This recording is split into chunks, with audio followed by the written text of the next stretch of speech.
Bom dia, a paz do Senhor para vocês. Tudo bem? Então, vamos gravar mais um vídeo? Vamos ler mais um capítulo de 2 aos Coríntios? Vamos, com a ajuda de Deus? Hoje nós vamos ler o capítulo 5. Amém? Então, pega sua Bíblia, põe aí do lado, para o vídeo, curte, envia para alguém o vídeo, ativa o sininho. E vamos orar agora. Amém? Fecha seus olhos. Se sinta lá no trono da graça. Se sinta diante do nosso Deus. Amém? Nesse momento, se você crê, pela fé, nós estamos diante do Senhor. E Ele vai nos ensinar agora. Assim como Ele sempre, o Senhor Jesus, quando estava aqui na terra, Ele sempre se assentava e punha as pessoas se assentar em volta dele e ensinar a palavra de Deus. Amém? Então, às vezes a gente fica imaginando tanta coisa, fica preocupado, imaginando que pode acontecer isso, aquilo, projetando na nossa cabeça uma enfermidade, um filho, um marido, algum problema. Então agora projete na sua mente que o Senhor está aí na sua frente. Amém? E vai falar com você, vai te ensinar, vai te explicar.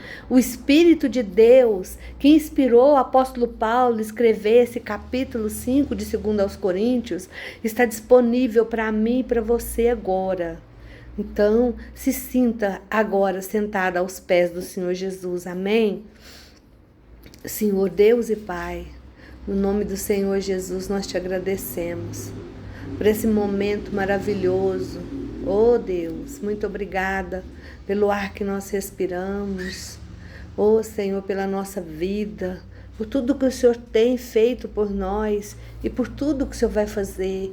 Obrigada pelas bênçãos, pelas lutas, pelas provas, porque em todas essas coisas, Senhor, o Senhor nos faz mais do que vencedor. Senhor, e nesse momento, eu apresento esse estudo, esse capítulo 5 de 2 aos Coríntios, e te peço, Espírito Santo, nos inspire agora, coloca palavras na nossa boca, visita o coração de quem está assistindo, quem está acompanhando, que o Senhor possa dar sabedoria, discernimento, em nome de Jesus. Eu convido agora, Pai, Filho e Espírito Santo, esteja conosco. É o que nós oramos e te pedimos no nome de Jesus. Amém e amém. Então, a gente está lendo, né, na Bíblia Viva, né? E vamos continuar. Lembra que nós falamos no capítulo passado sobre as tribulações momentâneas? Que essas tribulações, essas coisas, tudo que a gente tá passando, nem se compara com o que a gente vai viver, né? E agora ele continua falando, porque aqui ele fala assim, ó, sobre os novos corpos que a gente vai ter. Glória a Deus. Nossa Deus, gente, já pensou? Eu vou ter um corpo novinho, você vai ter, que não vai sentir dor, não vai sentir fome, não vai sentir nada assim, sabe? Vai ser um corpo transformado. Aí o apóstolo Paulo fala aqui, ó, capítulo 5, de 2 aos Coríntios. Porque nós sabemos que quando morremos e deixamos esse corpo, teremos um maravilhoso corpo novo no céu, um lar que será nosso para todo sempre, feito para nós pelo próprio Deus e não por mãos humanas. Como vamos ficando cada vez mais cansado desse corpo atual, mais velho, né, com uma dorzinha aqui e ali, eis que esperamos com ansiedade o dia quando teremos um corpo celestial, que vestiremos com roupas novas, porque nós não seremos apenas espírito sem corpo.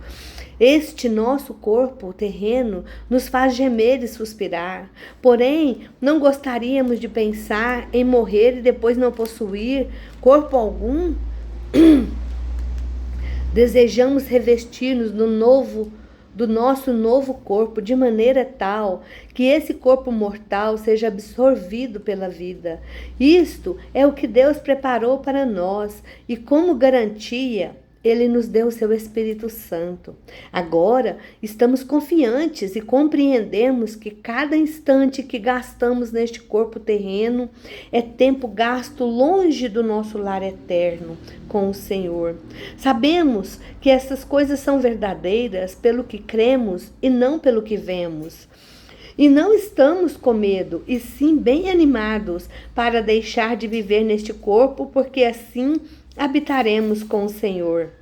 Assim, o nosso alvo é agradá-lo, sempre e em tudo quanto fazemos, quer estejamos neste corpo ou fora desse corpo, porque todos nós teremos de comparecer diante do tribunal de Cristo para sermos julgados. Cada um de nós receberá o que merecer pelas coisas boas ou más que tiver feito neste corpo. E é por causa desse reverente temor ao Senhor, sempre presente em nossas vidas, que trabalhamos tão arduamente para ganhar os outros. Deus conhece o nosso coração e sabe que Ele é sincero nesta questão. E eu espero que vocês, bem no íntimo, verdadeiramente o saibam também. Estamos nós procurando elogiar-nos a nós mesmos outra vez? Na verdade, estamos dando oportunidade de exultarem em nós. Vocês podem usar isso com aqueles que andam se gabando de terem boa aparência e não têm coração verdadeiro e sincero. Estaremos loucos em dizer tais coisas sobre nós mesmos? Se assim for, é para dar glória a Deus. E se estamos em juízo, é para o benefício de todos vocês. Qualquer coisa que nós façamos não é certamente para o nosso próprio proveito, mas porque o amor de Cristo agora nos governa. Visto que cremos que Cristo morreu por todos nós, devemos crer também que já morremos para a velha vida. Ele morreu por todos, para que todos quantos vivam, tendo recebido dele a vida eterna, possam viver, não mais para si mesmo, mas para agradar-se a si mesmo, mas para aquele que morreu e novamente ressuscitou por eles. Portanto, deixem de ficar avaliando os servos de Cristo pelo que o mundo pensa a respeito deles, ou por aquilo que aparentemente ser exteriormente. Antigamente, erradamente, considerávamos Cristo como um simples ser humano igual a nós. Como pensamos de modo diferente agora? Quando alguém está em Cristo, torna-se uma pessoa totalmente nova por dentro e já não é mais a mesma pessoa. As coisas antigas já passaram e teve início uma nova vida. Todas essas coisas novas vêm de Deus, que nos trouxe de volta a si mesmo, por meio daquilo que Cristo Jesus fez. E Deus nos deu o privilégio de insistir com todos os que se reconciliem com Ele. Com todos para que se reconciliem com Ele. Pois Deus estava em Cristo, reconciliando o mundo para si, não levando mais em conta os pecados dos homens contra eles, e sim apagando-os. Esta mensagem maravilhosa de reconciliação, Ele nos deu para transmitir aos outros, não é para a gente ficar só para nós, porque o amor de Deus é tão interessante que a matemática de Deus é muito diferente, né? Porque quanto mais a gente dá, mais a gente tem. É uma coisa esquisita, você tira e multiplica. Somos embaixadores de Cristo. Deus nos está usando para falar a vocês. Nós lhe imploramos como se o próprio Cristo estivesse aqui, suplicando a vocês. Aceitem o amor que lhes oferece. Reconciliem-se com Deus. Aquele que não conheceu o pecado, Ele o fez pecado por nós, para que nele nos tornasse justiça de Deus. Eu vou ler um pedacinho aqui do 6, porque que é a mensagem de reconciliação que ele fala, né? Versículo... Deixa eu ver. 1 e 2. Como cooperadores de Deus, nós imploramos a vocês que não desprezem esta mensagem maravilhosa da graça de Deus, pois Deus diz: seu clamor chegou a mim numa época favorável, quando as portas do acolhimento estavam bem abertas. Eu ajudei a você num dia quando a salvação estava sendo oferecida. Agora mesmo Deus está pronto a dar-lhe acolhida. Hoje é o dia da salvação. Glória a Deus. Então, não é amanhã, não é depois. Hoje a salvação chegou na sua casa. Foi como Zaqueu, né? Porque o Senhor falou, né, que hoje a salvação chegou nessa casa. Então, esse discurso que o apóstolo Paulo escreveu aqui, inspirado pelo Espírito Santo, é uma oportunidade que Deus nos deu de nos reconciliar com Ele, que o próprio Jesus se fez pecado, sabe? Que eu falei para vocês, né, que na palavra de Deus, o tempo todo que Jesus vai falar de Deus, ele fala Pai. Eu estou fazendo o que meu pai falou, eu estou aqui porque meu pai mandou, ele vai orar, ele fala: Pai, eu te agradeço na multiplicação do pão, para ressuscitar Lázaro. Mas quando ele está lá na cruz, que ele está morrendo, que ele vai entregar o corpo dele, ele não fala Pai mais, ele fala Deus, Deus meu, por que me desamparaste? Porque naquele momento ele se fez pecado, ele era nós naquele momento, que ele se entregou, sabe? E naquele momento não era o filho, sabe? Era nós. Ele estava pagando os nossos pecados. Ele se fez pecado. Amém? Então agora vamos estudar esse capítulo 5 aqui, né? Aqui do versículo 1 até o 10, Paulo compara o nosso corpo terreno com o nosso corpo futuro. Ele faz uma comparação. Então ele declara claramente que o nosso corpo atual nos faz gemer. Mas quando morrermos, não seremos espíritos sem corpos, teremos novos corpos que serão perfeitos para a vida eterna. Paulo escreveu dessa maneira porque a igreja de Corinto estava rodeada pela cultura grega e muitos crentes tinham dificuldade com o conceito da ressurreição física, porque os gregos não acreditavam nela. Muitos consideravam a vida após morte como algo que acontecia apenas à alma, com a pessoa real, aprisionada em um corpo físico. Ia ser muito triste, né? Eles acreditavam que na morte a alma era libertada, não havia imortalidade para o corpo e a alma entrava em um estado eterno. Mas a Bíblia ensina que o corpo e a alma não ficam permanentemente separados. Glória a Deus, né? No Espiritismo eles falam, né, que solta e vai para outro corpo. Misericórdia, não tem respaldo bíblico. Paulo descreve o nosso corpo ressuscitado com mais detalhes lá em 1 Coríntios, né, 15, que nós estudamos, né? A gente vê ele explicando direitinho, né? Ainda teremos personalidades, características reconhecíveis em nosso corpo ressuscitado.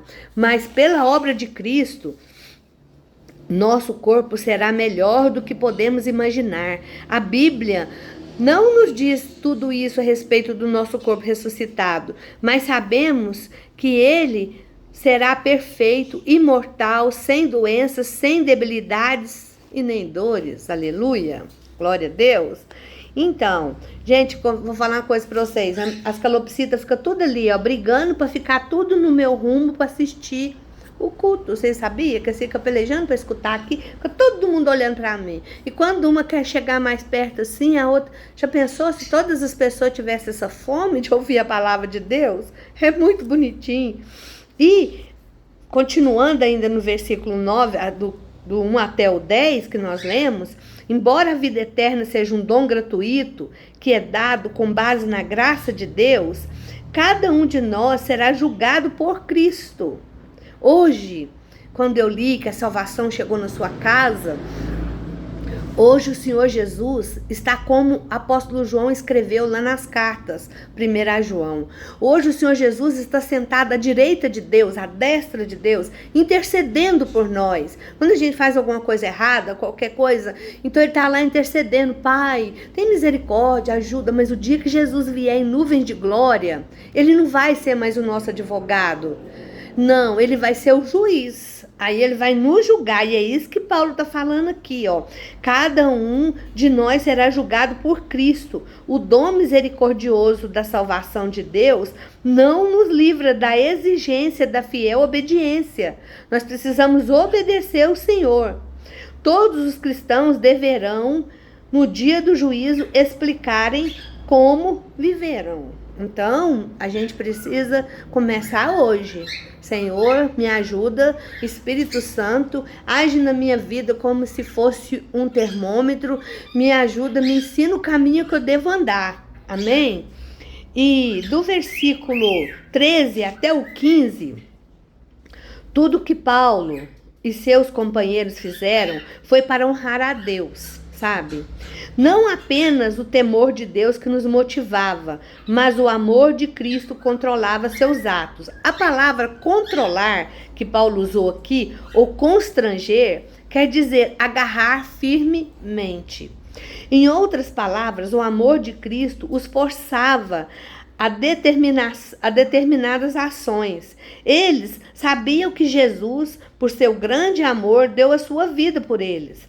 Ele não agiu visando seu próprio interesse, agarrando-se de modo egoísta à glória do céu que ele já possuía. Ele fala sobre isso lá em Filipenses, no capítulo 2. Quando a gente chegar lá, se Deus quiser, eu vou lembrar e vou trazer à tona novamente. Em vez disso, Jesus de bom grado morreu por todos. Ele não escolheu por quem que ele ia morrer. Como Cristo morreu por nós, nós também estamos mortos para a antiga vida. Como Paulo, nós não devemos mais viver para agradar a nós mesmos, mas devemos passar nossa vida agradando a Cristo. Até assim, gente, às vezes a gente vai vestir uma roupa, né? E é uma roupa indecente, eu tô falando para nós mulheres. É homem também. Tem uns homens que vestem umas roupas muito indecentes. Chega na frente do espelho e faz uma simples pergunta. Se eu fosse Jesus, eu vestiria essa roupa? Eu sairia desse jeito? Faz essa pergunta. Só para você ver o Senhor Jesus falar com você. Amém? E lá no versículo 17, né? Os cristãos são pessoas completamente assim que, se alguém está em Cristo, nova criatura é. Não quer dizer, nós morreu para o mundo e nasceu para Cristo. Gente, a nossa vida não é entediante, a nossa vida é uma bênção. Que a gente pode falar com o Pai cara a cara o tempo todo, viver para Ele, viver nele. Os cristãos são pessoas completamente novas no seu interior. E se a gente estiver entregue, assim, se entregar para o Senhor, Ele transforma a nossa vida de uma tal maneira que a gente não tem nem palavras para explicar. Então, o Espírito Santo dá uma nova vida para nós. E não mais somos os mesmos. Não somos reformados, reabilitados ou reeducados, não. Ele transforma. Nós somos recriados. Nova criação, nós nascemos de novo. Lembra que o Senhor Jesus falou para Cornélio? Quem não nascer de novo da água e do Espírito, não pode entrar no céu? Então, na conversão, nós não apenas iniciamos uma nova página, mas começamos uma nova vida. Deus vai escrever uma nova vida para nós com os dedos dele. Aleluia, glória a Deus. Sob a liderança de um novo Senhor e Mestre. Embora essa renovação seja verdadeira, individualmente, Paulo está dizendo muito mais. Os crentes não são somente transformados de dentro para fora, mas uma nova ordem de criação teve início através de Cristo. Há um novo concerto, uma nova perspectiva, um novo corpo, uma nova igreja. Toda a criação está sendo renovada. Por isso, presta atenção. Essa não é uma mudança superficial, que em breve será superada. por outra novidade. Esta é uma ordem inteiramente nova de toda a criação, sobre a autoridade de Cristo. Amém? É preciso ter uma nova maneira de olhar para todas as pessoas e toda a criação. Sua vida, a minha vida, reflete essa nova vida. Você está sendo transformado? Será que eu estou sendo transformado? Será que as pessoas olham em mim e vê o Senhor? Será que eu sou uma carta escrita pelos dedos de Cristo? As pessoas olham em mim e falam, você é crente? Já aconteceu de alguém fazer essa pergunta para você? E aí no versículo 18 e 19, Deus nos traz de volta para si, nos reconcilia. Ele apaga nossos pecados. Todos os nossos pecados, e nos reconcilia com Ele. Quando confiamos em Cristo, não somos mais inimigos de Deus, e nem estranho ou estrangeiro para Ele. Porque antes da gente aceitar o Senhor Jesus como nosso único e suficiente Criador, nós somos criaturas, nós fomos criados pelo Senhor. Mas depois que a gente aceita o Senhor Jesus como nosso único e suficiente Salvador, nós somos chamados filhos de Deus. Amém? E a gente pode falar com o Senhor como Pai. Sabe? E o Senhor Jesus falou assim, pode um pai dar para o filho uma cobra se ele pedir um peixe? Imagina o pai que está no céu, pode te dar tudo que você precisa. Então, eu dei só esse exemplo, né? Então, nós fomos reconciliados por Deus, nós temos o privilégio de incentivar outras pessoas a fazer a mesma coisa, como eu estou fazendo aqui agora, lendo para vocês. E somos aqueles a quem Ele pôs a palavra da reconciliação. Então, o Senhor nos deu essa liberdade para falar sobre isso, certo?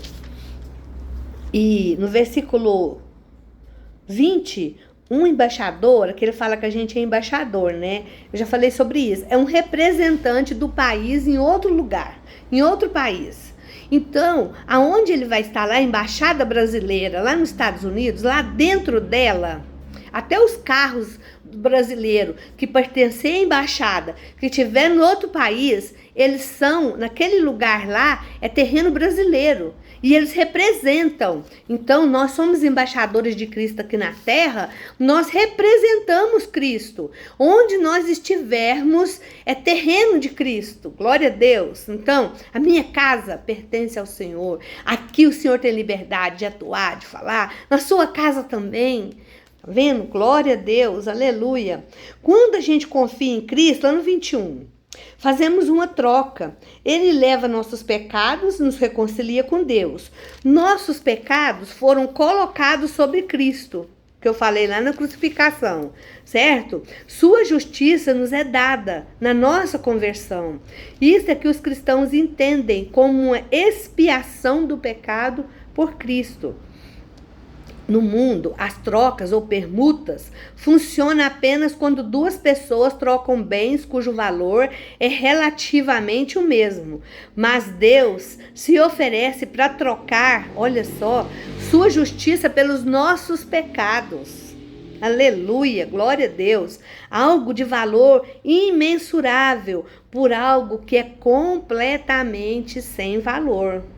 Como devemos ser gratos por essa bondade que Deus faz por nós, muda a nossa vida, amém? E aí no versículo 1 e o 2, né, ele fala, né, o apóstolo Paulo, como é que os crentes de Corinto poderiam ignorar essa mensagem de Deus? E muitas vezes nós estamos ignorando hoje.